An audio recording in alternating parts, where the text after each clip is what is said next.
이스라엘의 첫 왕이었던 사울에게 하나님께서 분명한 명령을 오늘 내리십니다. 그게 뭐냐면 아멜렉을 진멸하라. 그 사람도 짐승도 다 남기지 말고 다 진멸하라고 명령을 내리셨습니다. 이 사울은 군사를 모아서 아멜렉을 치고 승리하게 되죠. 그런데 문제는 여기서 생깁니다. 하나님 말씀대로 다 멸하지 않고 무엇을 남겨요? 살찐 소와 양, 가장 좋은 것들을 남겨두고 심지어 이 아멜렉의 왕이었던 아각도 살려둔 거예요. 그 이유를 물으면 이 백성들이 좋은 것을 하나님께 제사하려고 남겼다라고 둘러대죠. 그때 사무엘이 나서서 이렇게 묻습니다. 아니 그럼 내 귀에 들려오던 이 양과 이 소의 울음소리는 무엇입니까? 이 숨길 수 없는 흔적이 드디어 드러나게 된 거죠. 이 사무엘은 분명히 그 사울에게 선언합니다. 여호와께서 번제와 제사를 그 목소리를 청종하는 것을 좋아하심같이 좋아하시겠느냐? 순종이 무엇보다 제사보다 낫고 듣는 것이 순양의 기름보다 나으니라. 사울은 그제서야 자신의 잘못을 인정하지만 여러분 때는 이미 늦었죠. 그날 하나님은 사울을 왕으로 세우신 것을 후회했다라고 기록하고 있습니다. 사울은 하나님을 향해 이 마지막 이 불순종이라는 이 어퍼컷을 확 날리게 된 것 같아요.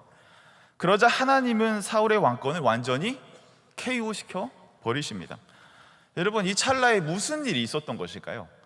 이 왕으로서 첫 왕으로서 가장 많은 기대와 하나님의 총망을 받고 세워졌던 이 사울 왕이 어떠한 일 때문에 오늘 이 불순종이라는 이 강을 건너게 되었을까요? 오늘 하나님께서 이 이야기를 통해서 우리에게 어떤 이야기 또 교훈을 주시기를 원하실지 귀 기울여보는 시간 되었으면 좋겠습니다. 그래서 오늘 이 내용을 세 가지로 좀 나눠서 살펴보려고 해요. 첫 번째로는 하나님은 완전한 순종을 원하신다. 뭐라고요? 하나님은 완전한 순종을 원하신다. 두 번째로는 그렇지만 불순종도 쓰기를 원하신다. 뭐라고요? 불순종도 쓰기를 원하신다. 그리고 세 번째는 우리에게 순종을 요구하시는 이유, 이렇게 세 단락으로 오늘 말씀을 나눠보겠습니다. 우리 제자훈련생들 필기하기 좀 쉬우실 거예요, 그렇죠? 자, 우리 첫 번째, 하나님은 완전한 순종을 원하신다. 우리 챕터가 조금 어려워요. 생소한 단어들이 좀 등장하기 때문인데 잘 들어주시면 이해가 빠르실 겁니다.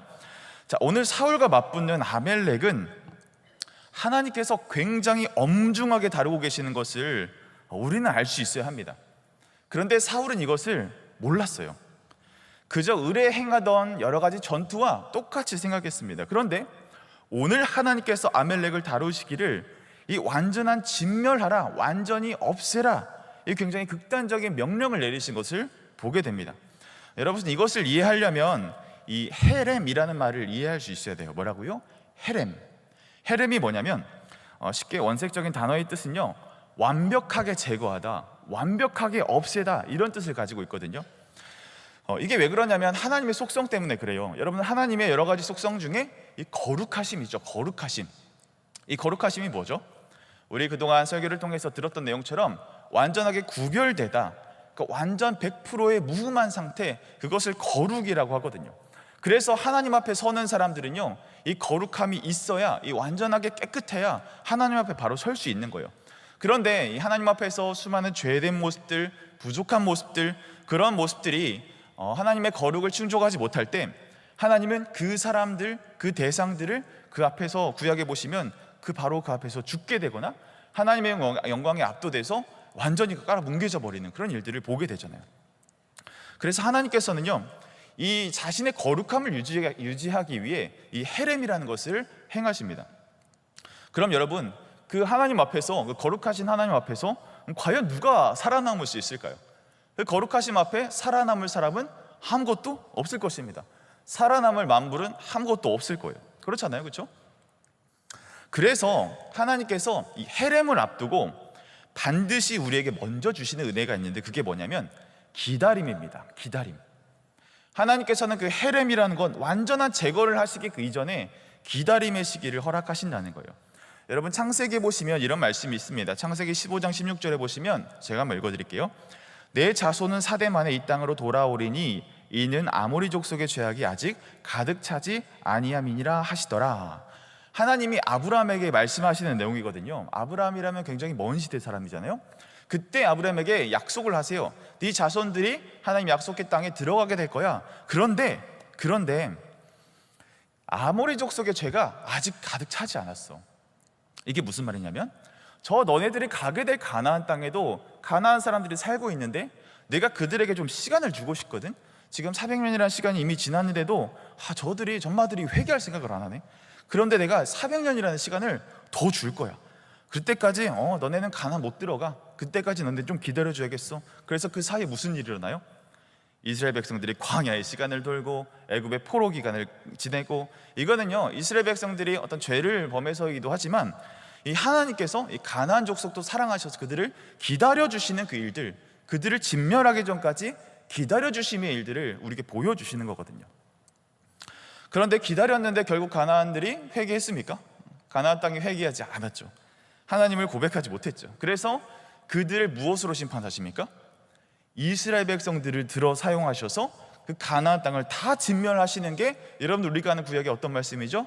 여호수아. 그래서 하나님께서 그 전쟁이 여호와께 속했다, 이 전쟁은 하나님께서 허락하신 일이다, 그래서 모든 것들을 다 진멸하라, 그게 여호수아의 중요한 사명 아니었겠습니까? 그런데 시간이 흘렀어요. 이스라엘 백성들이 가나안 땅에 잘 정착해서 거주하고 살고 있었습니다. 그런데 이제는 누가 문제예요? 이스라엘 백성들이 문제인 거예요. 그들의 죄를 지었습니다. 하나님께서 그들을 오래 참고 기다리시죠. 그래서 누구를 보내주십니까? 여러 선지자들을 통해서 말씀을 듣게 하시고, 여러 또 표징들을 통해서 하나님 말씀을 듣게 하심으로 계속해서 돌아와라, 너의 사랑, 내 사랑 안에서 너희가 떠나지 마라, 하나님께로 돌아와라, 너희들의 삶은 터진 웅덩이와 같아, 생수의 근원 대신 나를 붙잡아야 돼, 이 말씀을 많은 선지자를 통해서 계속 말씀을 해주셨다고요. 그런데 결국 우리가 끝을 알고 있죠. 어떻게 되죠? 이스라엘도 결국엔 헤렘의 일들을 당하게 됩니다. 이스라엘이 돌아오지 않자 하나님께서는 바벨론을 들어서, 아수르를 들어서, 페르시아를 들어서, 로마와 많은 수의 강대국들을 들어서 이스라엘을 점령하고 그들의 죗값을 톡톡히 찌르게 만드시죠. 오늘 이 본문에서도 이와 같은 일들이 이루어지고 있다는 거예요. 오늘 본문 2절에 한번 보실까요? 오늘 2절에 보시면 아멜렉에 대해서 하나님께서 뭐라고 소개하고 계시냐, 우리 2절 같이 한번 읽어보겠습니다. 시작. 만군의 여호와께서 이같이 말씀하시기를 아멜렉이 이스라엘에게 행한 일 곧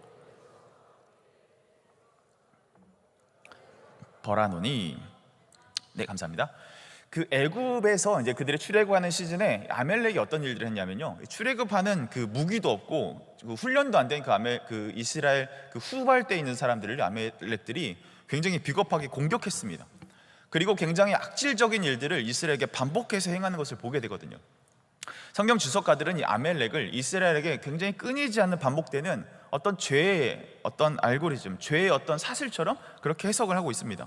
그래서 3절의 말씀을 보시면 하나님께서 아멜렉을 어떻게 치라고 소개하고 있어요? 그들의 모든 소유를 남기지 말고 진멸하되 남여와 소아와 젖먹는 아이와 양과 낙타 나귀를 모두 다 죽이라, 그렇게 말씀하십니다. 여러분, 이 말씀만 보면요, 이 좁은 이 말씀의 틀만 보면요, 하나님은 굉장히 냉정한 분 같으시죠. 우리 저기 교육관에 영유아부 친구들 얼마나 귀엽습니까? 이방인 친구들이라도 얼마나 귀여웠겠어요. 근데 하나님은 그런 소아와 젖먹는 모든 아이까지 다 죽이라라고 말씀하셨습니다. 하나님 너무 가혹한 거 아닙니까? 이런 질문이 당연히 들 수 있겠죠. 그런데 하나님은요, 이 아멜렉을 그 출애굽 때부터 기다리신 거예요. 그때부터 기다리시고 또 기다렸는데 때가 찾아 이제는 더 이상 미룰 수 없어. 아멜렉에 대한 헤렘을 시작하시는 거죠. 그러니까 지금 이 아멜렉과의 싸움은요, 단순한 영토 분쟁이 아닙니다. 단순한 어떤 물건을 뺏어오고 이런 싸움이 아니에요. 하나님께서 내가 그들의 민족을 벌하셔서 너희를 거룩하게 하는 그 과정 가운데 사울을 마지막으로 쓰고자 하셨다고요. 그런데 이 사울은 이것을 이해하지 못했습니다. 하나님께서 완전하게 정리해야 할 이 죄의 문제를 다루길 원하신 하나님의 긴급함과는 달리 사울은 이에 대해서 경각심을 갖지 못했다고요. 그러니까 어떻게 보이죠? 아멜렉이 불쌍한 거예요. 아멜렉 왕인 아간을 살려주는 거죠. 그리고 그들의 짐승까지도 싹 죽이지 않고 좋아 보이는 것들을 그가 마음대로 사사로이 취할 수 있었던 거죠. 하나님은 아멜렉에 대한 헤렘을 원했습니다. 그러나 사울은 이 헤렘을 이해하지 못하고 하나님의 품은 그 마음의 무게를 그가 갖지 못했어요. 여러분, 우리가 우리의 삶으로 돌아와 봅시다. 우리 일상에서 겪는 불순종은요, 사실 우리의 마음의 온도와 이 하나님의 마음의 온도에 차이가 있을 때 그때 발생하게 됩니다. 하나님은 이 같은 일에 대해서 굉장히 철저하고 집요한 순종을 원하시는데, 우리는 뭐 이게 그렇게 중요한 문제인가? 이 적당히 타협해도 괜찮겠지. 그렇게 행동할 때 하나님은 우리를 벌하십니까? 우리를 바로 헤렘처럼 진멸하십니까? 기다려주시죠. 기다려주시지만, 기다려주시고 또 기다리시지만, 결국에 이 죄의 값을 우리에게 물으실 때가 반드시 온다는 거예요. 하나님께서 순종을 요구하시는 그 자리 앞에서 이렇게 불순종으로 일관하는 우리의 모습이, 우리가 결국 예수 그리스도 안에서 죄사함을 받았지만, 그런데 그 죄의 값은 결국에 사해졌지만, 우리가 이 땅에서 우리의 죄값을 치러야 될 것들은 분명히 존재한다고 성경은 이야기하고 있는 거예요. 그 부분을 절대로 간과해서는 안 된다는 것입니다.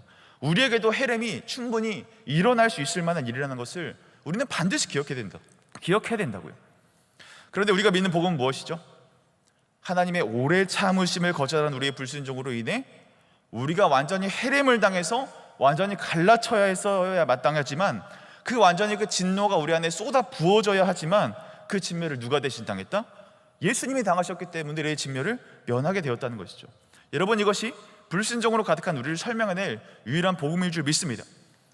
이것을 믿음에도 불구하고 하나님께서는 우리에게 순종을 요구하신다고요. 그런데 여러분 순종하기가 쉬우십니까? 순종이 참 어려울 때가 있죠. 순종하는 삶으로 하나님께서 부르실 때 우리에게 다양한 감정이 들어요. 때론 이 순종하는 모습들이 부당해 보일 때도 있습니다. 그리고 순종하는 게 굉장히 비효율처럼 보일 때가 있어요. 때론 내가 순종하고 죽어져야 되는 그 순간이 이 굉장한 울분과 이 어려움을 사는 일처럼 느낄 수가 있다는 거예요. 그럼에도 우리는 어떻게 해야 돼요? 순종해야죠. 왜냐하면 하나님께서는요 100%의 순종을 원하시거든요. 순도가 높은 그 순종을 원하시거든요. 그렇지 않으면 헤렘에 처할다라는 이 저주가 여전히 우리의 삶 가운데 오늘 이 메시지를 통해서 들리고 있다니까요.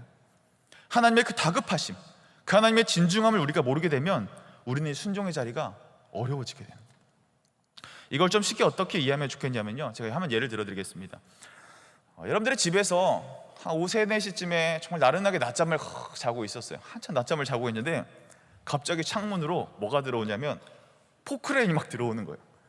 여러분들의 옆방문을 막 깨부수고 막 콘크리트가 나고 날리면서 여러분들이 막 낮잠 자고 있는 그 집이 막 허물어지기 시작하는 겁니다. 어떤 말도 없이 막 허물면서 막 자네들을 덤프트럭에 담아가지고 집을 막 해체하고 무너뜨리는 거죠. 유리를 깹니다. 집을 다 부수고 뭐 완전히 집을 벼랑간에 이 철거로 사람들이 막 들어온다고 생각해 보십시오. 여러분 어떤 마음이 드시겠습니까? 굉장히 황당하겠죠? 화가 나겠죠? 마음이 굉장히 어렵겠죠? 너무 부당하다고 느낄 겁니다. 이거 억울해서 어떡합니까? 잘 살던 집이 허물어진다면? 이거 억울해서 어떻게 살아요, 여러분? 저도 그럴 것 같아요. 그런데 여러분, 입장을 조금만 바꿔보자고요. 여러분들이 사실 머물고 있던 이 살던 집이 20년 전에 이 권고장을 받은 불법 건축물이라고 생각해 봅시다. 집주인도 그 집을 다 팔았어요. 세입자인 내가 버티고 있는 거예요. 집을 안 빼주고 있는 상황이죠. 그래서 주변의 모든 이 3,000평의 대지의 집은 다 허물어졌는데 그 중앙에 있는 내 집 하나만 남아있는 상황. 그래서 그것 때문에 공사가 시작이 안 되고 허가가 나지 않고 그 지자체의 입장에서, 그 시공사 입장에서 얼마나 천불이 나겠습니까? 건물 지으려고 대출을 받아놨는데 내가 퇴거 안 하는 일들 때문에 공사가 몇 년간 진행이 되지 않았다고 생각해 봅시다. 여러분, 그러고 나서 우리가 그 집 안에서 나와서 그 건축물을 바라보게 되면요, 이 집은 어떤 건축물이어야 해요? 당장이라도 부서져야 할 그런 건물이 되는 거죠. 여러분, 하나님께서 우리들의 일상 가운데도 순종을 요구하실 때 여러분 내 마음을 반응을 살펴보십시오. 이 순종이 너무나 어렵습니다. 그게 너무나 부당하다고 느껴지고요, 왜 굳이 그렇게 하셔야 되는지 내가 너무나 피해보는 것 같고요, 내 안에 울분들이 사라지지 않는다면요, 여러분 그것은 여러분들 마음속에 이 불법 건축물 그 안에 살고 있는 사람과 동일할 수 있습니다. 하나님의 나라를 넓혀가는 이 공사를 하나님께서 하셔야 되는데 그걸 방해하는 그 최전선에 내 불순종, 내 불법 건축물이 세입자처럼 뻔뻔하게 그 가운데 버티고 살아있는 걸 수도 있다고요. 잘 생각해 보세요. 시선을 달리해서 건축물을 나와보십시오. 더 볼 것도 없습니다. 그동안 내가 그래도 순종했던 일들을 통해서 하나님께서 일들을 이뤄가신 것들을 여러분은 알고 있다면 지금 당장 무엇을 선택해야 돼요? 하나님의 일하심들, 하나님께서 열어가실 하나님 나라의 확장에 걸림돌이 되는 내 안에 수많은 이 불법 건축물들을 지금 다 깨부숴야 한다고요. 그게 억울하십니까? 그게 분하십니까? 그게 이해가 안 돼요? 여러분, 그 안에 있으면 그게 보이잖아요. 그 밖에서 나와서 여러분들 그 상황을 보십시오. 하나님께서 무엇을 보게 하는지 여러분 보십시오. 그러할 때 내가 있던 곳, 이것이 내가 지켜야 되고 내 고집을 꺾지 않아야 하고 내가 유지해야 될 것들이 아니라 지금이라도 당장 무서져야 될 것들이라니까요.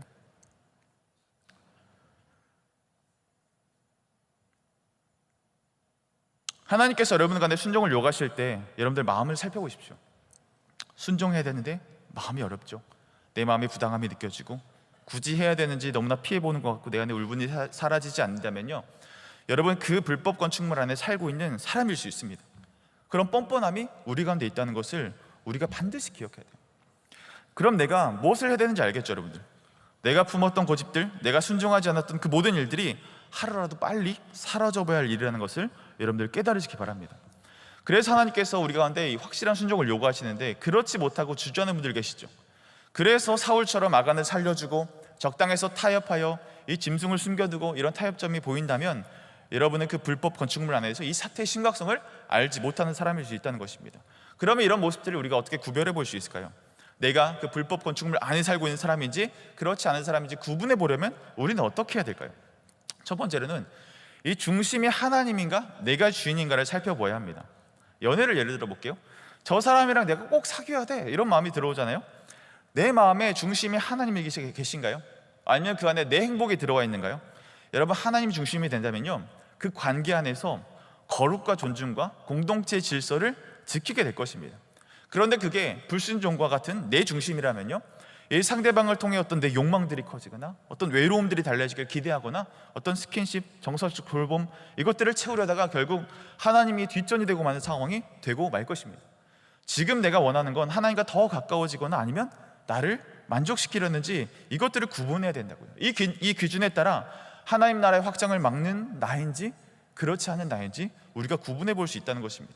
두 번째로는 이것이 말씀에 합한가 그렇지 않은가를 구분할 수 있어야 됩니다. 여러 경제활동을 예를 들어 볼게요. 여러분들 돈을 많이 벌어야 된다고 생각해 봅시다. 그런데 그 과정에서 생기는 내 어떤 속임수, 어떤 근무태만, 어떤 타인의 공동체에 대한, 타인의 고통에 대한 어떤 소외, 여러분들 그거 무시하고 돈을 번다? 그런데 이익만 크면 돼, 이런 태도는 이 고아와 과부가 객을 돌보라는 하나님의 말씀을 무시하고 있는 것이죠. 지금 내 선택이 하나님의 말씀에 비춰봐도 떳떳한가, 당당한가, 아니면 이게 숨기고 싶고 합리화가 필요한가, 그것 앞에서 당당하지 않는다면요, 우리가 하는 경제활동들 다 하나님 앞에서 불법 건축물일 수 있다는 것입니다. 그리고 마지막, 내가 하는 그 모든 일들 가운데 성령의 열매가 맺혀지는가 아니면 죄의 열매가 맺혀지는가를 보면 됩니다. 취업을 예를 들어 볼게요. 내가 저 회사에 들어가야 돼요. 이 취업하는 준비 과정에서 내 안에 있던 성령의 열매들이 맺히지 않는다면요, 준비하는 과정 가운데서 내 인내, 내 절제, 내 감사가 맺히고 있나요?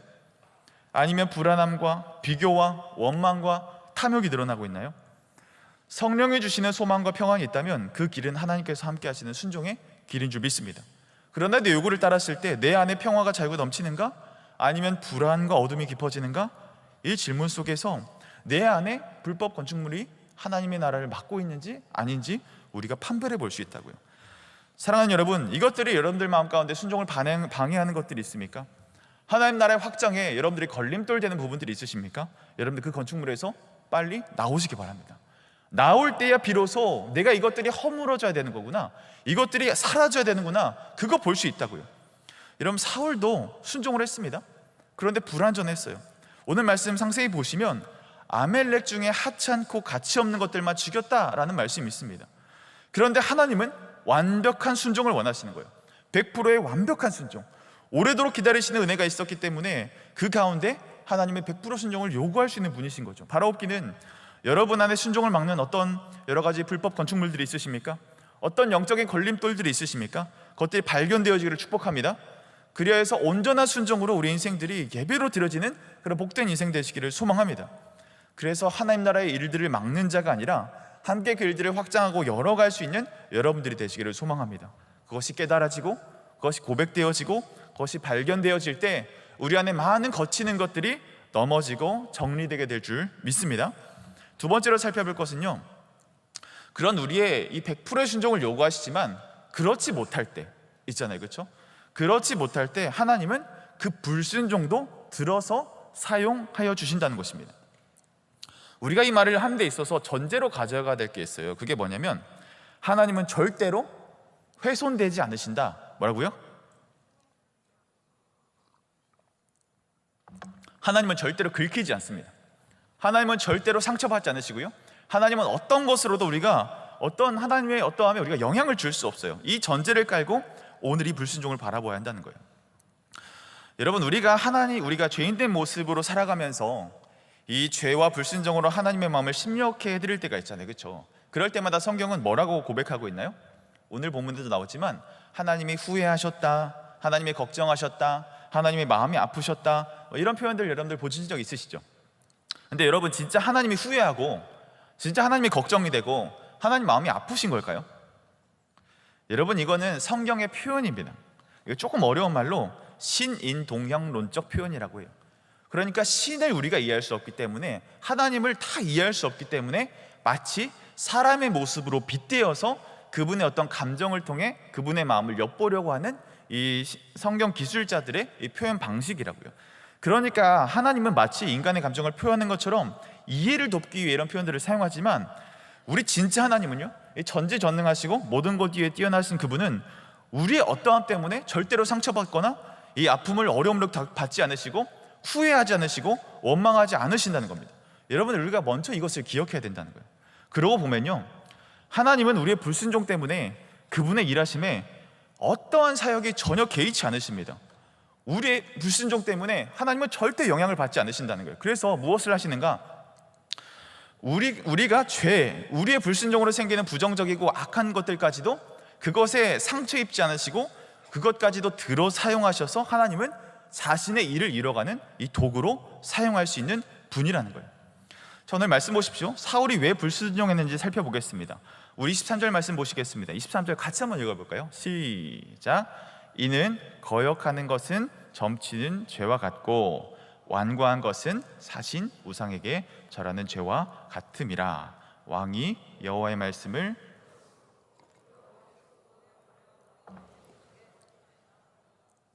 잘 보십시오. 죄가 거역하는 것은 점치는 죄와 같고 완고한 것은 사신 우상을 섬긴 것과 같다라고 얘기하고 있습니다. 여러분, 점치는 게 뭐죠? 점치는 거. 내 미래가 불안하니까, 내 뒷일이 기약이 되지 않았습니까? 빨리 그것들을 미리 가져와서 확인받고 싶은 거죠. 그 안에 불안함들, 그 안에 내 안에 복구돼야 될 것들, 그 안에 내 안에 책임지지 어려운 것들, 그런 일들이 점치는 것 안에 포함이 되어 있다는 거예요. 그리고 사신 우상, 이게 뭐냐면요, 이걸 원어로 보시면 테라핌이라고 적혀 있거든요. 테라핌. 어디서 많이 듣던 단어 아닙니까? 여러분, 테라피가 뭐죠? 테라피? 치료하는 거, 회복하는 걸 말하죠. 그러니까 이 사울의 이 죄의 본질은 뭐냐면요, 지금 굉장히 불안한 거예요. 지금 상처있고 회복이 필요한 겁니다. 무언가의 결핍과 부재 속에서 빠른 회복과 내 인생의 불안한 것들이 빨리 잠재워지길 원하는 마음인 것이죠. 그래서 그 마음이 더 선명하게 명시되어 있습니다. 바로 24절 보십시오. 바로 그 아랫절에 사울이 뭔가를 두려워했는데 그게 무엇이냐면 백성을 두려워했다라고 성경은 정확하게 이야기하고 있습니다. 두려운 거죠. 앞날이 보이지 않고 백성들이 나를 어떻게 대할까? 내 이 왕위를 어떻게 이어갈 수 있을까? 내가 지금 하나님 앞에서 결손되고 상한 마음들이 있는데 이걸 내가 지금 빨리 치료해야 되는데 치료되지 않는 그 마음들 때문에, 그 분주함 때문에, 그 두려움 때문에 이 불순종을 행했다는 거예요. 여러분, 두려워서 불순종을 행했습니다. 그렇죠? 그런데 여러분, 순종하는 사람들에게도 두려움이 있어요. 순종하는 사람들에게는 어떤 두려움이 있을까요?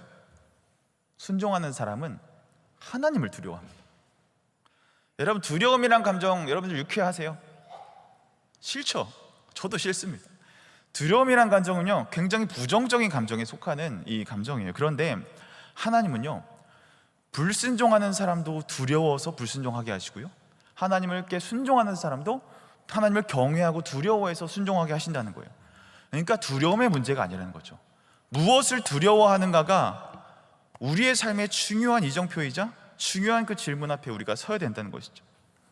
하나님은 부정적인 이 두려움 감정을 통해서도 하나님을 경외하게도 하시고요, 그것 때문에 불순종하게도 하신다는 것입니다. 그래서 하나님은 그 불순종을 결국 어떻게 사용하시느냐, 이것에 대해서 정말 굉장히 날카로운 통찰을 제시한 본문이 있어요. 뭐냐면 로마서 11장 29절, 우리 한번 찾아볼까요? 시간을 좀 드릴게요. 로마서 11장 29절에서 32절을 한번 같이 읽어보도록 하겠습니다. 로마서 11장 29절로 32절 직접 펴보시면 좋을 것 같아요. 로마서 11장 29절로 32절 말씀, 제가 한 절 여러분들 한 절 교독해 보겠습니다. 하나님의 은사와 부르심에는 후회하심이 없느니라. 너희가 전에는 하나님께 순종하지 아니하더니 이스라엘이 순종하지 아니함으로 이제 긍휼을 입었는지라. 이와 같이 이 사람들이 순종하지 아니하는 이는 너희에게 베푸시는 긍휼로 이제 그들도 긍휼을 얻게 하려 하심이라. 하나님이 모든 사람을 순종하지 아니하는 가운데 두어 주심은 모든 사람에게 긍휼을 베풀려 하심이로다. 깊도다 하나님의 지혜와 지식의 풍성함이여 그의 판단은 헤아리지 못할 것이며 그의 길은 찾지 못할 것이로다.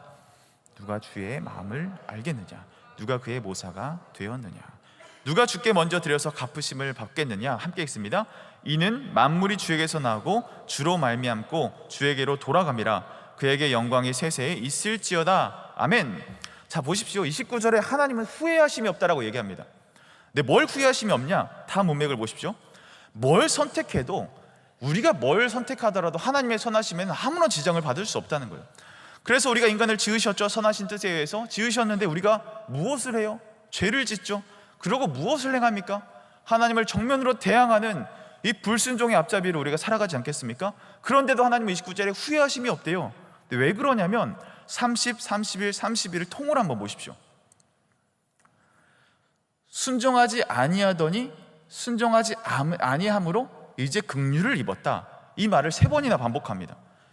31절에 순종하지 아니하니 베푸시는 긍휼로 이제 너희도 긍휼을 얻게 되었다. 32절 사람을 순종하지 아니하는 가운데 두어두심은 모든 사람에게 긍휼을 베풀려 하신다. 순종하지 않는 일들, 이 불순종을 통해서 하나님은 무엇을 주신다는 거예요? 긍휼을 주신다. 내가 했던 건 부정적이고 내가 했던 건 하나님 앞에서 죄된 것들 투성이었는데 기껏 해봐야 불순종이었는데 하나님은 그 일들을 통해서 우리에게 긍휼을 주신다. 긍휼을 입은 존재로 사용할 수 있도록 우리 가운데 은혜를 더하신다. 그래서 이 진리를 깨달은 사도 바울이 뭐라고 고백해요? 33, 34, 35, 36절을 보시면 이 굉장한 찬사가 터져 나옵니다. 한번 보실까요?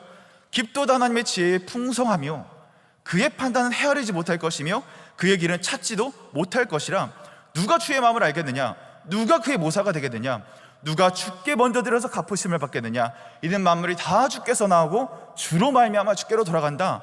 그의 영광이 세세토록 있을지어다. 아멘. 사도 바울이 느낀 거죠. 야, 이 불순종이 쓸모없고 필요 없는 건 줄 알았는데, 야, 이게 위대하신 하나님 손에 불순종이 들려지니까 하나님 그걸 뭐라고 보시냐? 아, 사람들을 긍휼히 여기는 이 복된 통로로 사용하신다는 거예요. 그래서 여러분들 개역개정이 굉장히 어렵고 딱딱한 이유가 이 본문의 감정이 잘 드러나지 않거든요. 세번역이나 현대인의 성경을 봐야 좀 이게 감정이 드러나는데, 저는 오늘 본문 보는데 이 33절부터 이 사도 바울 형님이 굉장히 펄쩍펄쩍 뛰면서 야, 진짜 쩐다, 야, 진짜 대박이다, 야, 이걸 누가 헤아려? 진짜 깊은데, 야, 나는 이 불순종이 죄의 원흉이고 없어야 되는 걸 줄만 알았는데, 야, 하나님은 불순종을 이렇게 쓰시는구나. 야, 모든 영광이 세세토록 하나님께 있을지어다. 아멘. 이 탄성이 사도 바울을 통해서 고백되어진다고요. 하나님은요, 우리가 죄의 결과라고 생각했던 것들도 그분의 손에 들어 사용하실 때 강력한 힘의 도구가 됩니다. 하나를 또 예를 들어볼까요? 여러분들, 죄 때문에 우리 인간에게 뭐가 들어와요? 죽음이 들어오잖아요. 그렇죠? 근데 죽음이 들어옴으로 인해서 뭐가 생기는지 아십니까? 어떤 가능성이 열리는지 아십니까? 죽음이라는 개념이 생겨짐을 통해서 대속이라는 개념이 성립될 수 있게 되는 거예요. 우리의 죄를 뒤집어 쓴 양이 어떻게 처리가 되죠? 죽게 되죠. 죽음으로 인해서 우리의 죄가 대속됐다라고 구약 제사에서 상징처럼 제사 때 예배를 드리죠. 우리의 죄가 예수 그리스도께 전거됨으로 인해서, 그리고 그분의 온전한 육신이 죽으심으로 우리의 죄가 완전히 대속됐죠. 그 대속됨에 뭐가 사라집니까? 우리의 죄가 사라지게 되는 거예요. 여러분, 죽음이라는 것은 굉장히 부정적인 겁니다. 죽음이라는 것은 죄가 배설한 이 쓰레기와 같은 것입니다. 그런데 그 죽음을 통해서 위대하신 하나님이 그 죽음을 들어 사용하시니까 그게 뭐가 돼요? 대속의 은혜. 죄가 죽음을 만들었는데 이 죽음이 대속을 통해서 죄를 사하고 없어지게 되는 이 놀라운 신비와 반전을 우리 가운데 선물로 주신다는 것이죠. 그래서 우리가 믿음으로 이 자리에서 고백할 수 있는 것은 무엇이냐면, 여러분들 우리 삶에 불순종이 여전히 있을 겁니다. 이 예배당을 떠나서 혹여나 지금 이 순간에서 불순종의 죄를 범하고 계신 분들이 있을지 모르겠어요. 그런데도요, 여러분들의 불순종에, 여러분들의 그 알량한 불순종에 하나님은 절대 영향을 받지 않으십니다. 그리고 한결같이 변치 않으시는 주님께서 여러분들의 불순종을 들어서 여러분들의 긍휼 입은 나의 자녀야, 내가 사랑하는 대상이야, 내가 너를 포기하지 않는 자야라고 하나님께서 계속해서 긍휼의 메시지를 우리 곁에 보내주시는 거죠. 하나님 여러분들을 사랑하십니다. 불순종해도 여러분들을 포기하지 않으십니다. 불순종해도 여러분들을 버리지 않으십니다. 오히려 그 불순종을 통해서 여러분들에게 긍휼을 입게 하신다니까요. 여러분, 하나님을 그런 도덕책 수준으로 여러분들 그렇게 여기지 마십시오. 잘하면 칭찬받고 못하면 벌받고, 그거 아니라는 거예요. 불순종해도 내 안에 죄가 있어도 하나님은 여러분들을 끝까지 사랑하실 것입니다. 그러니까 주눅들 말고 우리는 뭐 해야 돼요? 다시 한번 기회 주시는 주님께 우리가 순종의 길을 걷기로 결단하는 거, 그거 하나 보시고 하나님은 모든 고통들, 내가 짊어졌던 모든 대가들 다 기뻐하실 수 있다고요. 하나님은 왜냐하면 절대로 우리 어떠함 때문에 영향을 받지 않는 분이시기 때문에 이게 가능하게 된 것입니다. 여러분, 우리는 누가 나를 서운하게 하고 나에게 피해를 입히고 섭섭하게 하면 그 사람이 참 밉잖아요, 그렇죠? 그 사람이 심지어 이렇게 잠깐 없어졌으면 좋겠다는 생각도 들잖아요. 그런데 하나님은 우리가 하나님을 향해서 대항하는 그 부정적인 어떤 것들을 통해서도 어떻게 해서든 우리를 살리려 하신 하나님의 부르심이라는 것을 여러분들 이 자리에서 기억하셔야 합니다. 그래서 우리의 불순종도 쓰임받는 거예요. 무엇으로요? 하나님의 긍휼함을 입는 선한 도구로 그 손에 쥐어졌을 때 쓰임받게 되는 것입니다. 그래서 이 진리를 여러분들 붙드심으로 저와 여러분들 마음가운데 자유케 되셨으면 좋겠어요. 이 복음 앞에서 여러분들 염치를 버리십시오. 십자가 앞에 섰는데 어떠한 체면들도 다 버릴 수 있어야 되는 것입니다. 하나님 그분이 괜찮다고 하시는데, 그분이 괜찮다라고 하시는데 여러분, 우리가 가서 무슨 염치를 드러낼 수 있겠습니까? 여러분들 불순종의 자리 여러분들 있으시죠? 청산되지 않는 그런 자리도 있으시죠? 여러분들 그 지점, 그 자리를 통해서 하나님의 긍휼하심을 입는 그 통로가 되기를 축복합니다. 그 지점에서 발견되는 내 연약함 가지고 십자가로 나오십시오. 그럼 전혀 상처받지 않으시는 하나님이, 전혀 변하지 않는 하나님이, 전혀 긁히지 않는 하나님이 여러분들이 있는 모습 그대로 받으셔서 결국 여러분들을 순종하는 자녀로 그렇게 변화시키실 것을 저는 기대하고 확신합니다. 세 번째, 하나님께서 그럼에도 불구하고 우리 가운데 순종을 요구하세요. 순종하라 말씀하십니다. 오늘도 결단할 것들이 천지 빽깔일 겁니다. 왜냐하면 하나님께서는요, 이 순종을 통해서 하나님의 마음을 배울 수 있도록 우리의 인생을 그렇게 디자인하셨거든요. 하나님은 이 순종의 자리를 통해서 우리에게 무엇을 알려주고 싶어 하시냐? 내가 하는 그 사역에, 내가 하는 그 기쁨의 자리로 여러분들을 초대하고 싶어 하시는 거예요. 그것이 순종이란 일들을 통해서만 배울 수 있거든요. 그 일들을 통해서만 하나님과 동행하고 함께하는 것에 그 깊고 넓고 끊이지 않는 그 영광스러움을 맛볼 수 있다는 것입니다. 여러분, 제 친구들 중에 이제 학부를 졸업하고 이제 연구실에 들어가는 친구들, 이제 좀 늦게 전공을 바꿔서 대학을 2번 다닌 친구들도 있고요. 그래서 지금도 여전히 이제 랩실에서 이제 칩거하는 그런 친구들이 있습니다. 이제 석사인지 박사인지 잘 모르겠어요. 아무튼 그런 과정들을 밟고 있는데 7, 8월에 그 휴가철에 손님이 참 많이 왔다고 하지 않았습니까? 그 중에 한 친구랑 얘기하는데 이런 얘기를 해주는 거예요. 여러분들 그 논문을 쓰거나 연구실에 들어가서 보면 여러분들이 이제 결국 교수님들과 이제 논문을 쓰다 보면 이제 논문 마지막에 이제 여러분들 이름이 공동 저자로 이렇게 들어가는 경우가 있잖아요. 근데 여러분들 그 함께하는 저자 중에 제일 공이 큰 저자가 무엇입니까? 제1 저자, 그리고 교신 저자 이런 게 있대요. 그리고 공동 저자, 이런 식으로 이 논문의 우선순위를 이렇게 매겨서 체크해 주는데 그 제 친구가 그 교수님을 참 잘 만났다는 거예요. 근데 여러분, 사실 다 그렇지 않지만 이 대학원 생들에게 이 연구랑 실험 막 열심히 시켜놓고 그거 막 자기 거로 막 가져가는 그런 교수님들 사실 있잖아요, 그렇죠? 있나요? 사실 있잖아요, 그렇죠? 교수님들 죄송합니다. 네. 그런 분들이 안타까우면 있을 수 있다고요. 근데 그 제 친구가 만난 그 교수님은요, 그게 완전 거꾸로였다는 거예요. 사실 자기에게 주어진 그 랩실에서 역할들이 뭐 다른 이 사이드로 하고 있는 일들이 있어서 그냥 공동 저자로서 뭐 자료 찾아주고 뭐 좀 정리해주고 뭐 그냥 공동 저자로 이름 내밀 정도밖에 큰 프로젝트도 아니었거든요, 하겠거든요. 그래서 그 정도의 분량으로 자기가 기대를 했는데 그 논문을 보니까 제1저자에 자기 이름이 적혀 있었다는 거죠. 근데 그게 한 번이 아니라 그런 일들이 반복이 되는 거예요. 근데 뭐 물어볼 수 없잖아요. 그래서 나중에 졸업할 때쯤에 가가지고 이제 물어봤다는 거예요. 좀 친해져서 교수님께 물어봤대요. 아니 왜 교수님, 제가 교수님 연구에 그렇게 공헌을 한 것도 아니고 제가 막 경찰적인 어떤 것들을 발견한 것도 아닌데 왜 저한테 제1저자라는 그 영광스러움을 저에게 왜 이렇게 안겨주셨는지 이렇게 물어봤다고요. 그런데 그 대답이 굉장히 자기를 황당하게 했대요. 오히려 교수님이 이렇게 말하다는 거죠. 야, 너 이 연구 진짜 재밌지 않냐? 나는 이 연구가 너무 재밌어. 그래서 내가 이거를 좀 같이 연구하시는 사람들이 좀 많아졌으면 좋겠어. 제가 기억이 안 나지만 굉장히 좀 이렇게 어렵고 좀 이상한 그런 학문이었거든요. 굉장히 좀 처음 보는 그런 거였습니다. 근데 그래서 너네가 나 때문에 조금이라도 고생하는데 내가 뭐 너 저1저자를 해줘가지고 너가 커리어가 되고 경력이 돼서 좋은 사람이 되면 내가 이 재밌어하는 연구 할 사람들 많아지는 거 아니겠어? 야, 나는 그거면 돼. 난 뭐 연금도 나오고 그게 내 기쁨이야. 그냥 너 1저자 가져가, 괜찮아.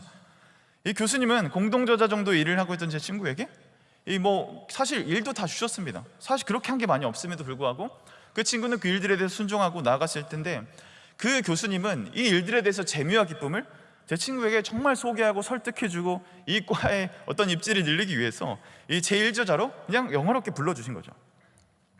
여러분, 하나님께서 우리에게 순종을 요구하시는 이유를 알겠습니까? 하나님은 우리에게 작은 순종을 요구하시면서 그를 통해서 무엇을 보게 하시느냐? 야, 하나님 나라에 이 기쁨이 있어. 야, 이 하나님 나라에 굉장한 감격이 있어. 야, 그거 내가 진짜 보여주고 싶은데 야, 이거 하나만 해봐. 야, 이거 조금 자료 정리 조금만 해봐. 야, 이 순종 조금만 해봐. 너 지금 어려워 보이지만 이거 한 번만 해줘봐. 그러면 내가 이거 다 보여줄게.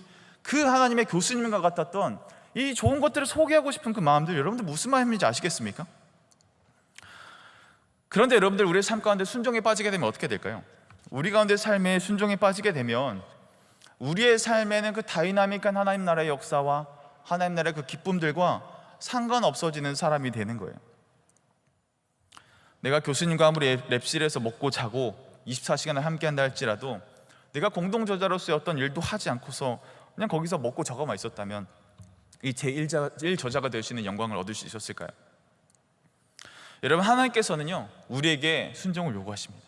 그런데 이것이 우리에게 어떤 형벌로서나 우리가 어떤 이 율법을 행해야 되는 고행으로서나 우리가 일들을 도덕적으로 살아내야 되는 어떤 그런 성취나 이게 아니라 진짜 이 세상에서 맛볼 수 없는 하나님 나라에 너무나 중요한 것들이 있는데 그거 나와 함께 하자.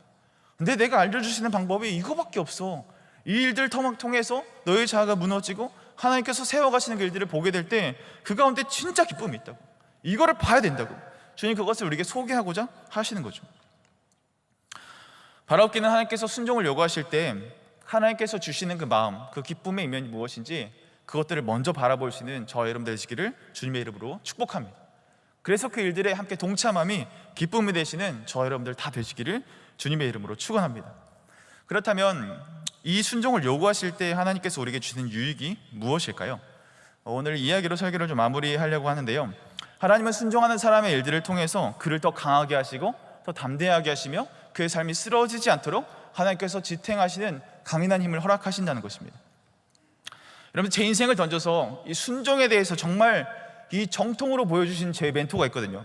그게 누구냐면 저희 아버지입니다. 저희 아버지는 굉장히 고집이 강하세요. 한다고 하면 끝까지 하셔야 됩니다. 그래서 원래 예수님을 끝까지 안 믿으려고 하셨대요. 대쪽 같은 분이셔가지고. 그래서 막 누가 전도를 하는데 야, 예수가 밥 먹여주냐? 그러면서 큰 마트를 하나, 쌀가게를 차려가지고 이제 뭐 옛날에 연세점이라고 했다더라고요. 마트 같은 걸 세워서 그냥 가족끼리 잘 단란하게 살고 가정을 일으키는 게 아버지의 꿈이셨다고요. 그런데 어느 날 몸이 크게 아프신 거예요.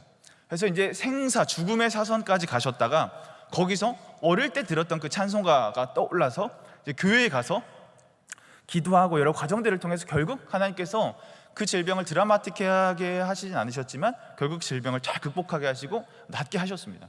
그래서 하나님의 살아계심을 저희 아버지가 믿고 고백하게 되었다고요. 그때부터 신학교에 가서 하나님께 자신의 삶을 던지겠다라고 결정을 하시고, 그러고 졸업할 즈음에 하나님께서 이 어디에 가서 사역하면 좋을지 그 예비하신 장소를 허락해 주셨습니다. 이제 그곳에 가서 이제 교회를 이제 아담하게 개척을 하게 된 거죠. 그곳이 바로 저의 고향인 전라북도 전주입니다. 여러분 속았죠? 저 서울 사람 아니에요. 저는 전라북도 전주 전라디언입니다. 자, 그런데 아버지가 그 자리에서 몇 년을 목회하셨는지 아세요? 그 제 유명한 이사설도 다음에 한번 들려드리겠습니다. 그 자리에서 26년간을 목회를 하셨어요. 그러니까 제가 참 감사했던 게 뭐냐, 원래 목회자들은 이사를 자주 많이 다니거든요. 근데 저는 이 성인이 될 때까지, 군대 전역할 때까지 집이 한 번도 바뀌지 않았습니다. 그런데 여러분, 그 버티는 게 얼마나 힘드셨을까요? 그곳은 공장 지역이었습니다. 한때는 사람들이 많이 왔다 갔다 하는 곳이었는데, 제가 초등학교 들어갈 때쯤, 교회가 개척한 지 한 8년 정도 지났을까요? 그때 IMF가 찾아왔어요. 여러분들 잘 모르실 거예요. IMF, 우리 계신 분들은 아실 겁니다. 그때 얼마나 많은 풍파와 파장들이 있었는지. 그래서 사람들이 공장을 다 떠나고 교회가 싸워서 갈라지고, 그래서 제가 초등학교 들어갈 쯤에 교회가 굉장히 축소됐습니다. 그래서 심지어 이 쌀독에 쌀이 마를 정도로 저희 집이 굉장히 가난했어요. 그러면서 저희 마을은 점점 슬럼가가 되는 거죠. 점점 슬럼가처럼 이 그 본드 같은 거 하는 형님들, 또 그런 형님들 폐 건물에서 막 영광아 뭐 좀 사오라고 봤더니, 저는 순수하게 몰랐는데 이렇게 마시는 거 있잖아요. 음료수 같은 거, 주우님이 있잖아요. 그런 것들을 저에게 사오라고 시키도 하시고, 어릴 때 몰랐습니다. 제가 마신 건 아니에요. 마셨으면 아버지한테 굉장히 혼났거든요. 근데 그 지역이 점점 쇠퇴되고 가물어가는 그 시대 속에서도 아버지는 그 자리를 포기하지 않으시고 겁니다. 사실 15분만 버스를 타고 가면 이 빌라 단지랑 아파트가 있었거든요. 사실 생각해 보십시오. 저도 이해가 안 됐습니다. 그곳에 가서 이사를 하면 그래도 좀 성도님들이 더 오시고 복음을 많은 사람들이 좀 들어야지 않겠습니까? 그럼 교회도 좀 이렇게 부흥이 될 것이고, 그러면 가정의 살림살이도 괜찮아질 것이고, 좀 그런 어린 나이 속에서 그런 고민들과 그런 질문들이 저에게 풀리지 않더라고요. 교회가 어려워지니까 어디까지 갔냐면요, 이 교회 월세가 밀렸는데, 교회 월세가 64개월을 밀렸습니다. 64개월. 저는 2명이 대단하더라고요. 그걸 기다려준 집주인이 먼저 대단한데, 그걸 안 내고 버티고 있는 아버지가 더 대단하더라고요. 여러분, 64개월이 몇 년입니까? 몇 년입니까? 5년 넘잖아요. 그렇죠? 진짜 무모해 보였거든요. 근데 아버지의 생각은 심플했어요. 하나님이 보내셨으니까 여기 있겠다. 딱 그 심플한 그 한마디였습니다. 근데 제 인생을 쭉 돌아보니까요, 결국 그게 제 믿음의 유산이었더라고요. 물 한 번만 마시겠습니다. 그게 저에게 참 유산이 되더라고요. 그런 상황 속에서도요, 저희 삼형제는요, 밥을 한 번도 안 굶었습니다. 학비가 없어서 부끄러운 일 당한 적이 한 번도 없었어요. 넉넉하진 않았지만 그래도 이 계절마다 그래도 옷은 잘 받고 입고 다녔습니다. 심지어 학원도 다녔고요, 저 피아노도 배웠어요. 피아노 조금 칩니다. 여러 도움의 손길을 통해서 그래도 사람처럼 살아갈 수 있도록 하나님께서 그 이후 저의 가정들을, 저희의 인생을 이렇게 보살피시더라고요. 그렇게 신뢰하며 하나님을 살아가신 아버지의 모습을 보니까 저도 살아가면서 어느덧 이 가랑비에 옷 젖듯이 이 무엇이 배어드느냐, 하나님은 우리를 절대 망하게 하시는 분이 아니시구나, 내 인생에 대해서 굉장히 관심이 많으신 분이시구나, 하나님을 믿으면 적어도 망하지는 않는구나, 그걸 어려서부터 계속해서 그 메시지가 저의 삶에 흐르고 있었던 거죠. 근데 그때는 몰랐거든요. 제가 사회에 나와보고 사역을 해가면서 이 생활을 할수록 느껴지는 게 더 확신이 되는 거죠. 여러분, 저는 굉장히 좀 이렇게 애견남처럼 좀 유약해 보이잖아요. 그렇죠? 유약해 보이고 좀 되게 그럴 것 같은데, 여러분, 저는 웬만한 일로 흔들리지 않습니다. 표현을 잘 안 하고 내색을 잘 안 해서 그렇지 뭐 지치고 힘들 수 있겠지만 저는 엔간한 일로 쓰러지거나 다운되지 않습니다. 뭐 엄청난 일이 일어나도 저는 그렇게 막 반응하지 않습니다. 그 순종하는 과정이, 그 여정을 통해서 하나님께서 저를 굉장히 단단하게 만들어 가셨거든요. 아버지가 순종하는 모습을 또 보게 하시고, 저도 제가 선택한 건 아니지만 그 사역자의 자녀로서 순종하는 삶을 학습하고 선택하고 그 길들을 걸어가게 하심을 통해서 저에게 자동으로 배워진 게 뭐냐, 순종하는 인생을 하나님께서 그냥 내버려 두지 않으시는구나. 그 순종하는 그 과정들을 잘 밟을 때마다 하나님께서 그에게 강인함을 허락하시는구나, 웬간한 일로 꺾이지 않을 만한 담대함을 허락하시는구나. 여러분들, 내 인생에 자신이 없으신 분들 계십니까? 내 인생이 강해지길 원하시는 분들 계십니까? 좀 더 세상에서 의연하게 살고 싶으신 분들 계십니까? 여러분, 그 힘은요, 순종에서 나오는 거예요. 하나님께 순종할 때 하나님의 능력이 나의 능력이 되어지는, 내 삶이 하나님과 동행하여지는 그분의 능력이 나의 능력이 되어지는 이 신비가 여러분들 삶 가운데 실제할 수 있다고요. 저는 그것을 확신합니다. 성경을 보십시오. 여러분, 아브람도 순종했습니다. 노아도 순종했죠. 말도 안 되는 사건 속에서 배를 지었잖아요. 모세도 순종했죠. 여호수아도 순종했습니다. 그리고 우리 예수님도 순종하셨습니다. 그래서 하나님의 사역에 동참함으로 우리를 구원의 놀라운 일들을 우리 가운데 허락해 주실 거예요. 여러분, 우리들의 순종으로 내가 살아날 수 있다면, 우리들의 순종으로 사람을 우리가 살릴 수 있다면, 내가 하는 작은 순종으로 교회가 살아날 수 있다면, 이 나라와 열방이 살아날 수 있다면, 여러분 어떻게 해야 돼요? 그 길로 가야 되는 거예요. 뒤도 돌아보지 않고 그 길로 가야 하는 거예요. 그렇게 하나님과 동역하는 저와 여러분들 다 되시기를 소망합니다. 오늘 말씀을 마무리하겠습니다. 여러분, 하나님은 우리에게 완전한 순종을 원하십니다. 내 안에 순종을 맡고 있는 게 무엇인지 여러분 그 정체가 드러나야 돼요. 하나님께서 순종을 원하시는데 내 안에 어떤 불법 건축물들이, 내 어떤 영적인 걸림돌들이 내 안에 맡고 있는지 그 실체들이 발견되셨으면 좋겠고요. 두 번째, 그게 발견되셨다면 그 자리가 설령 나의 불순종의 자리를 할지라도 하나님은 그 자리, 그 자취, 그 테마, 그 주제, 그 사람, 그 감정들을 통해서도 하나님은 당신의 일을 이루어 가실 것입니다. 그렇기 때문에 신뢰하십시오. 그 불순종의 자리를 하나님께 그대로 올려드리십시오. 그때 하나님의 긍휼이 여러분들의 삶에 통하는 통로가 될 줄 믿습니다. 세 번째, 그래서 순종을 통해 하나님께서 보여주시는 길들이 무엇이죠?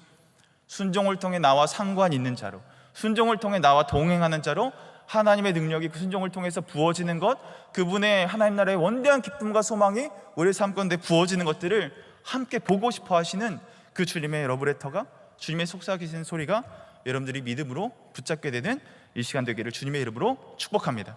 우리 마음의 결단을 담아 함께 일어나서 찬양하고 기도해 볼까요?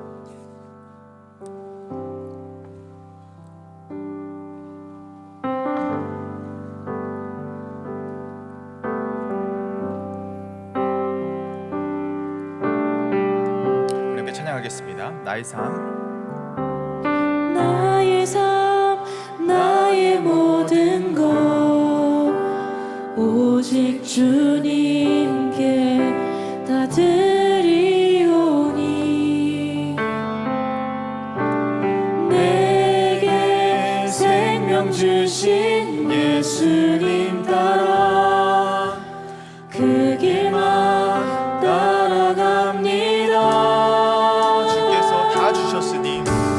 주께서 다 주셨으니 나 주님 앞에 엎드리며 내 생명 다 바쳐서 경배합니다. 아낌없이 드리리. 나의 삶 힘에 겨워도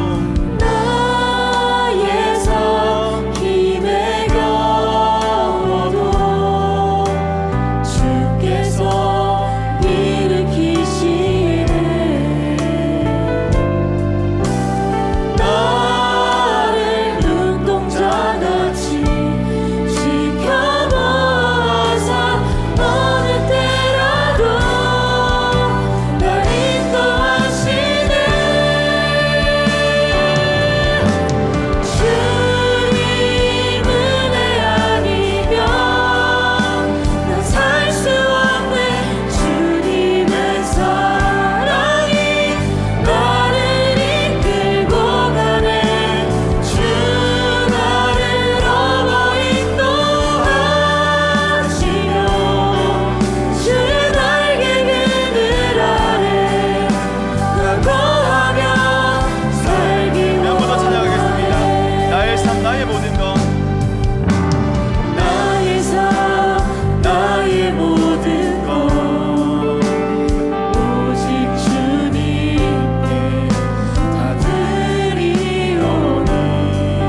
사랑하는 여러분, 하나님은 거룩한 분이십니다. 그래서 우리에게 조금도 타협 없는 순종을 원하십니다.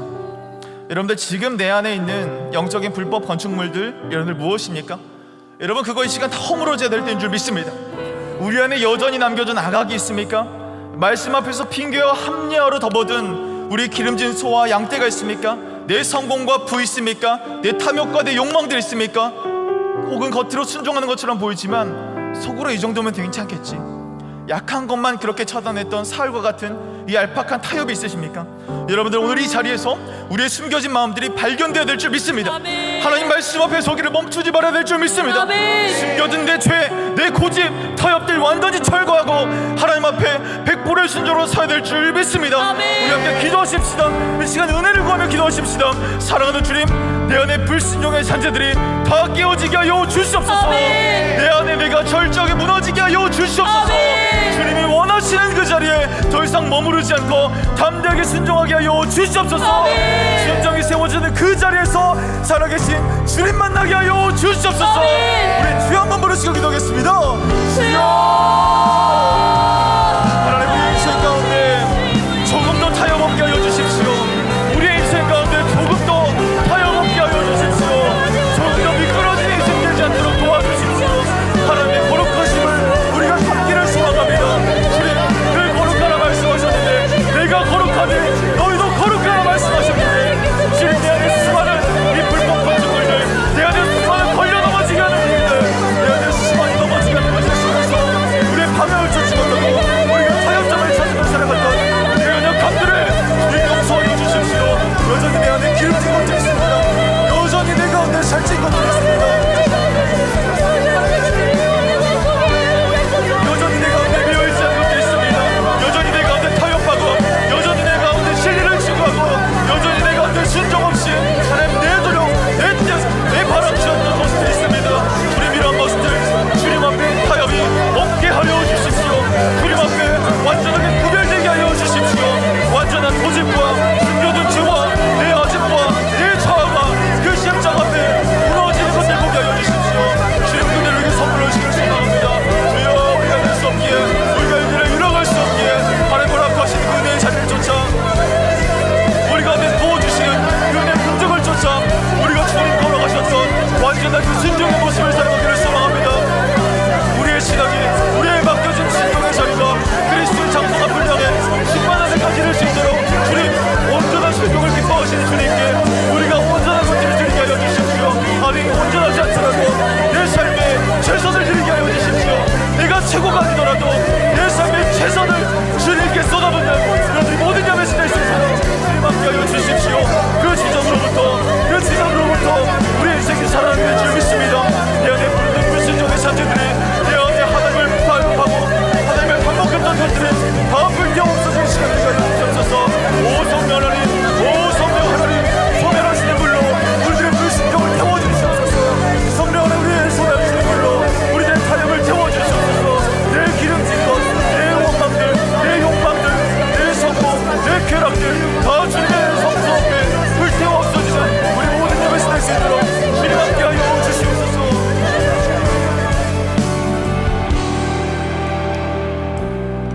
여러분, 혹시 그동안 우리 인생 속에서 불순종해서 후회되는 것들이 있으십니까?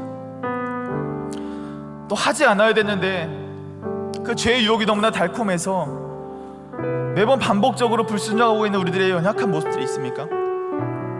여러분, 괜찮습니다.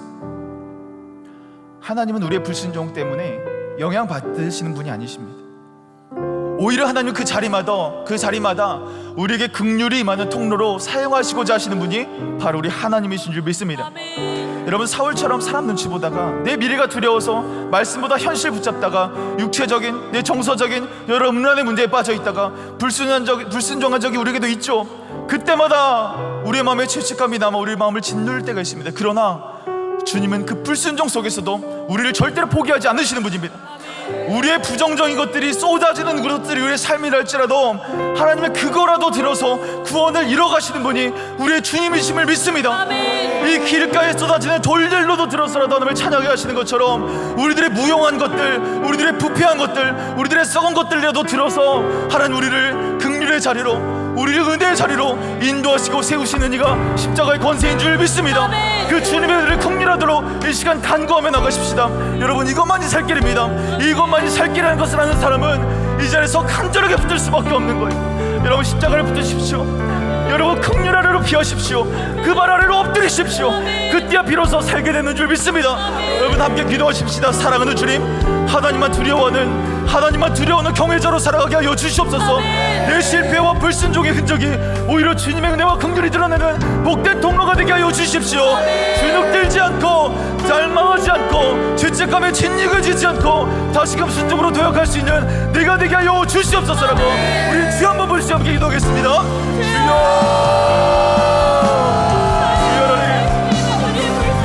내 수많은 불신종 속에서도, 내 안에 수많은 쓰레기 같은 모습 속에서도, 내 안에 수많은 무용감 속에서도, 내 안에 여전히 남아있는 불신종 속에서도 하나님의 그 신종을 버리지 않으시고 그거라도 들어서 나에게 긍휼을 여기시는 이가 주님이심을 고백합니다. 하나님, 나는 너무나 두려움이 많았습니다. 하나님, 내 인생에 물려지지 않아 원망하는 것도 많았습니다. 불평하는 것도 많았고요.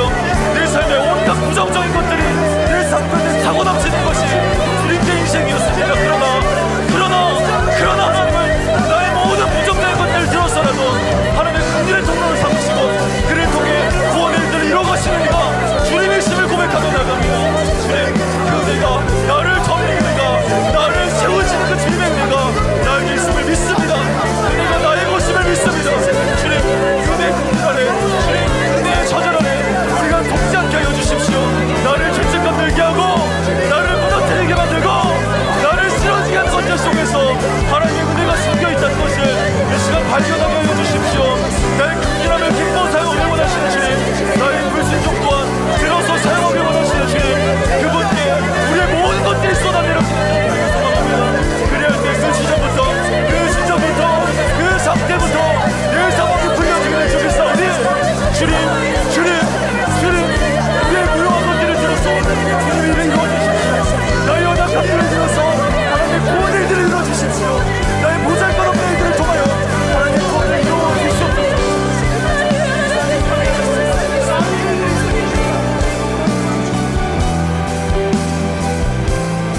우리 마지막으로 한번 더 기도해볼까요? 하나님은 우리를 이 작은 순종에 동참하게 하심으로 그 순종을 통해 하나님 나라를 넓혀가는 제1저자로 우리를 불러주고 계십니다. 여러분, 이보다 큰 영광이 어디 있겠습니까? 하나님은 나를 동역자로 함께하고 싶으신 거예요. 작은 헌신 하나, 작은 눈물의 기도 하나 잘했다 칭찬해 주시는 분이 우리 하나님이시라고. 그래서 내가 보는 가장 좋은 것을 같이 보고 싶어 하시는 그분이 우리 하나님이신 줄 믿습니다. 그 하나님의 마음을 여러분들 좀 느끼셨으면 좋겠어요.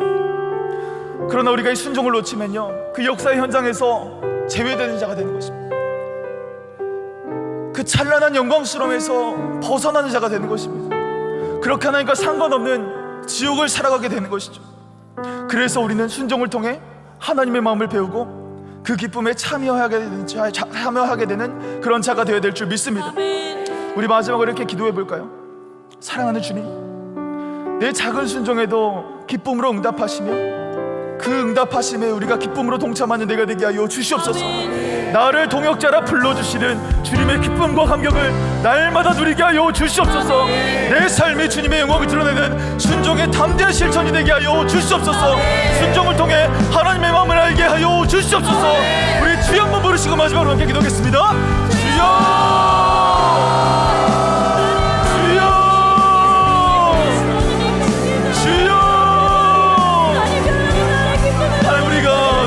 간구할 것은 단 하나입니다. 나에게 모든 것이 주신 주님께 우리가 드릴 것을 순종하는 마음을 고백합니다. 하나님, 내 인생이 무엇으로 해설되며 내 인생이 무엇으로 조성되고 내 인생이 무엇으로 평가받겠습니까? 보잘것없는 우리 인생을 들어서 순종 그 하나 있을 뿐인데, 그 순종 하나가 있을 뿐인데 그 일들을 통하여 하나님의 영광의 대소사의 주인공으로 삼아주신 하나님의 놀라우신 은혜가 어디 있겠습니까? 하나님 나라의 제1저자로를 불러주신 그 하나님의 이러신 일이 어디 있겠습니까? 주님, 그 은혜의 자리로 불러주신 하나님께 기쁨으로 감사합니다.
주님, 오늘 우리에게 주신 말씀 앞에서 우리의 실상을 직면하게 하심에 감사드립니다.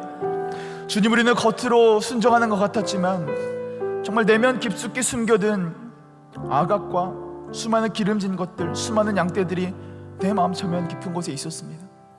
타협과 합리화로 세워둔 여러 가지 불법 건축물들이 내 안에 가득하게 차고 있었습니다.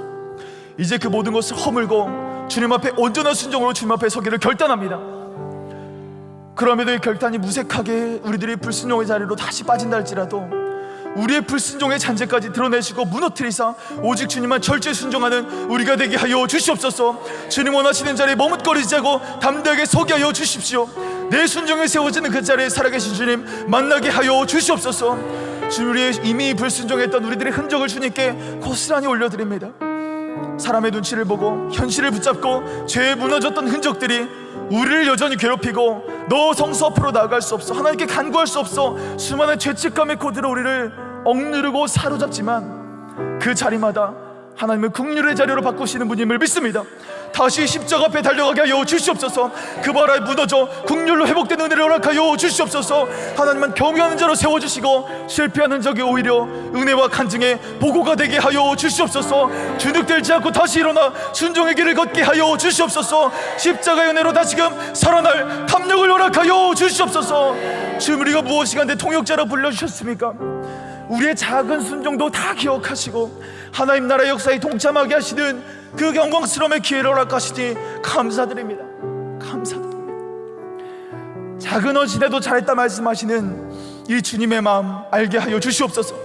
주님, 작은 순종에도 예라며 응답하게 하여 주시옵소서. 동역자로 불러주신 기쁨과 감격을 날마다 누리게 하여 주시옵소서. 내 삶에 주님의 영광을 드러내는 살아있는 증거가 되게 하여 주시옵소서.